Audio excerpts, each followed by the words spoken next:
Hey guys, Derek here, and Lisa and I, we've sold our house and we're getting ready to move. And as we're starting to pack up, we got a couple of weeks we're packing up and stuff. We're finding buried treasures. And one of the things I told myself I was going to start doing when I find stuff, and there's a story behind it that I'm going to share that story. So here's a story from 1980. I would have been about 10, 11 years old. We lived out on Kirchner Road, and so that's here in Lincoln. Actually, it's out north of Sheridan in Lincoln there. We lived at the top of the hill. I can't remember, it was 10, 20 acres, but the house is kind of at the top of the hill, and off the back of the property, it rolled down in there, and we had two pastures, and it was set up for irrigation with aluminum pipe. And so we had 10 years old. We had a friend that we'd known for years through church and stuff, Carlos Tejas, and he was there. Like I said, I was probably 10, 11 at the time. I don't know the exact date on it, but he was working. He was doing some work there, and he was coming and changing irrigation pipe for us, moving pipe. And I was out in the field, 10-year-old kid, just tagging along and helping out. And early in the morning, dew on the grass, and I don't know I can't remember how long we'd lived there or what the deal was, but on this one of these pieces of pipe had dirt packed in the end. Whether it was I can't remember whether it would been it'd stuck in the mud and there was dirt in it, or if it was like just a big wasp or a hornet's nest or something that was in there, but it was on one end. And so we decided to stand this, and it was probably, I can't remember, I think they were 20, 30 foot long pieces of pipe. If you've ever moved pipe, about 2-inch diameter aluminum pipe, and with fittings on it to where that you can stack together and have a big long run. Now out in big farms and stuff like that, they got the big rotating ones that are on wheels and stuff like that. This is old school. You hooked it up to a fitting and then you connected them together, and they had a sprinkler on the end, probably one on each end, and the sprinkler would sprinkle. Anyways, aluminum pipe, 30 feet. I want to say they were 30 feet long, and here's why I remember that. So here's the story, and it's what I'm going to show you. I got a pair of shoes here and some socks and some other stuff. So is what happened.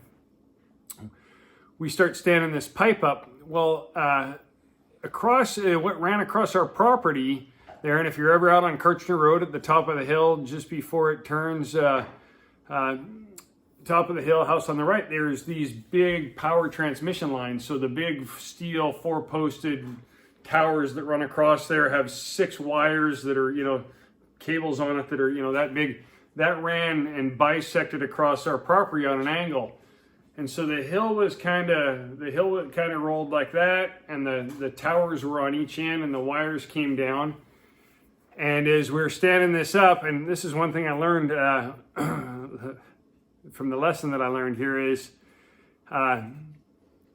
if you know it's a bad idea, stop. And if the person that you got a bad idea going with you doesn't want to stop, run. So anyways, he's out there, and I'm standing at the base of it holding it, and he's standing there, and he's walking out on the end of this pipe, pushing it up and up and up.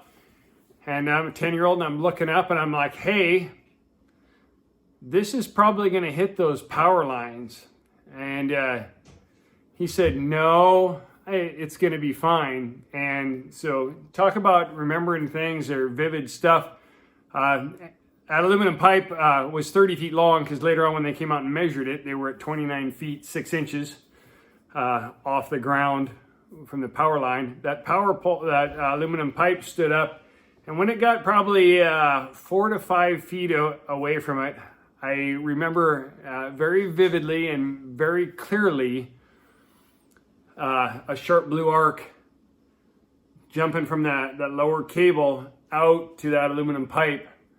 And as I'm standing there and I'm holding onto the pipe and I'm looking up, and I see that I see the electricity. I can still see it in my eyes today. I can see the electricity coming down that pipe. And about 15 feet from me, it was the weirdest thing I remember, that it made a circle just coming down, a bolt of lightning. This probably all happened in 3/1000 of a second, but about halfway down, that arc went around the outside of the pipe and then continued down And I remember feeling it, and then it was kind of blank. I don't know whether it knocked out, what happened, but as I remember standing up, and the grass on the ground was steaming and warm. So it had come down, and I don't know how many thousands of volts that is, but a lot of electricity came down that aluminum pipe, and it shocked the hell out of us, knocked us out. We're laying on the ground. We come to, and like I said, the ground, the green grass, the clover was steaming. I can still see that stuff. And as what had happened is there was a metal rod also laying in the grass, and so that arc had hit the ground and dispersed out across the ground. And the arc had also hit that fence post or whatever's on the ground, and then it hit the barbed wire fence that was just a couple of feet from us, and it went down that barbed wire fence. And at the end of the property, when that fence ran into the big corner post, it hit the ground and started a fire out there. So, long story short, the remnants of that, we later walked up, we walked up to the house. I don't know whether my mom came out, what happened, but walked out of the house, and we're sitting on the porch, kind of talking about what's happening. I thought it was pretty clear. The other guy, he was, hey, we're fine. We got everything there. And he kept saying, my feet hurt. My feet hurt. Well, he was wearing work boots, and when he pulled them off, he had a whole bunch of small, what looked like about the size of a cigarette butt head, all these black marks on his feet. And what had happened is that the work boots, the sole was nailed on with nails, and the electricity had gone through our bodies and out our feet.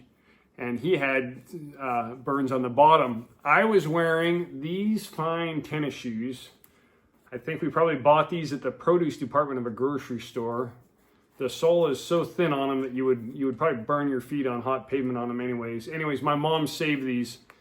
And is what you notice here on the sides, right in here, in several locations, just above the rubber on the shoe is where the electricity exited my feet.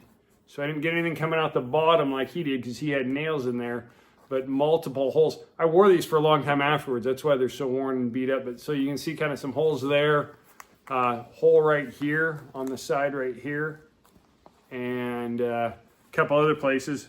Along with that are the socks that I was wearing. They're actually pretty nice looking socks, but same thing. You can see in here, that's where there's been through the wash probably since then, but there's black singe marks on there where the electricity came through. Got another pair here that's got several of them in there. That's where the electricity. And then this is the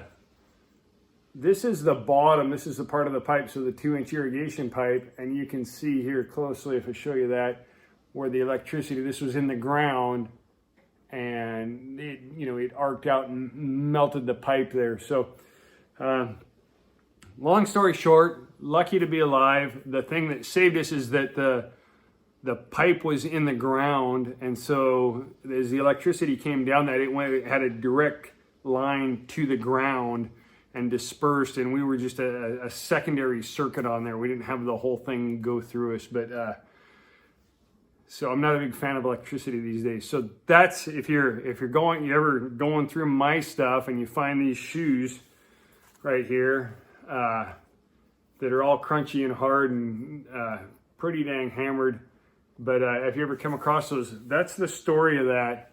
And one of my near experiences with death in my life as a 10-year-old. So my last bit of advice on that is, if you're a 10-year-old kid watching this, or you're a grown man or a woman watching this, and somebody's doing something stupid that you go, that's probably not going to work out.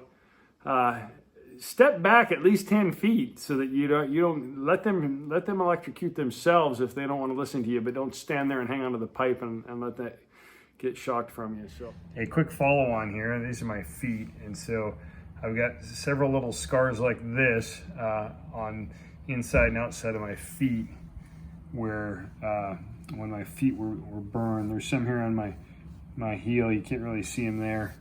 A couple across over here on my heel here, and out over here on my foot. This is probably the one that shows up the most, but that's what happens when electricity exits your feet.